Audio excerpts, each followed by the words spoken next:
So Gregory, look, Jewish life really vanished under Nazi Germany, under the Soviet rule, and it's coming back a bit today, not what it was, but the memory remains. And I can't think of a better place to show that memory of the incredible history of the Jewish community here in Kraków than what may be the oldest synagogue in all of Poland. Tell us about this place. The date 1407 was found inside. It is carved on one of the stones. Initially built in Gothic style, affected by a fire, recreated in Renaissance style. Italian architect who was doing that job was feeling very respectful to the builders of the initial synagogue. So there are still Gothic features found inside. Nazi troops destroyed synagogue on purpose.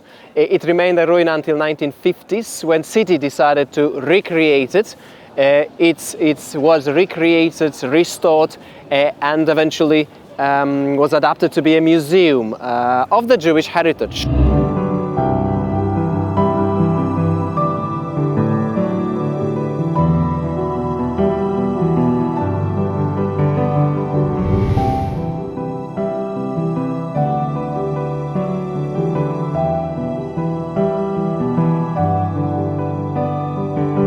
We here at the JCC in Krakow are dedicated to rebuilding Jewish life in a community that's seen a lot of tragedy, the Holocaust, and then almost 50 years of communism, and now Jewish life once again is thriving. And we are at the forefront of that and trying to rebuild our community here in Krakow, Poland. It's amazing to see, and you have a lot of Christians even coming through here, Jonathan. There's a lot of Jewish-Christian relations, which would have been unthinkable, obviously, in the 1940s here in Krakow. Talk about how that relationship is flourishing as well. Absolutely.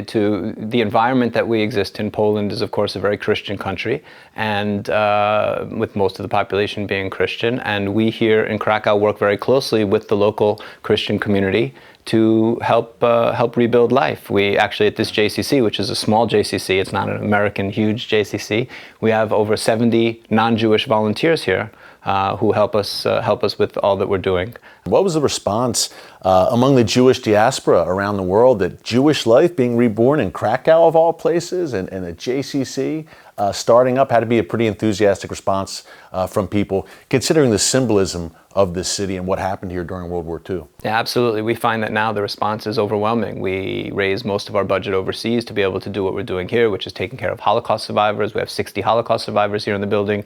We just opened a kindergarten, which is the first Jewish community kindergarten to open here in Krakow since the Holocaust. We have student club. We have Shabbat dinner every week. We're really taking care of the entire community, and the Jewish world has really rallied around that. And the non-Jewish world, this idea, as you say, of Jewish life thriving in a place of such Jewish tragedy is something that I think has become an important message for the Jewish world, that the eternal nature, the idea of Jewish resilience, that Jewish life can thrive not only in Israel, and Jewish life can thrive not only in the United States, but Jewish life can thrive here in Poland, here in Krakow, an hour's drive from Auschwitz, I think is a very important symbol.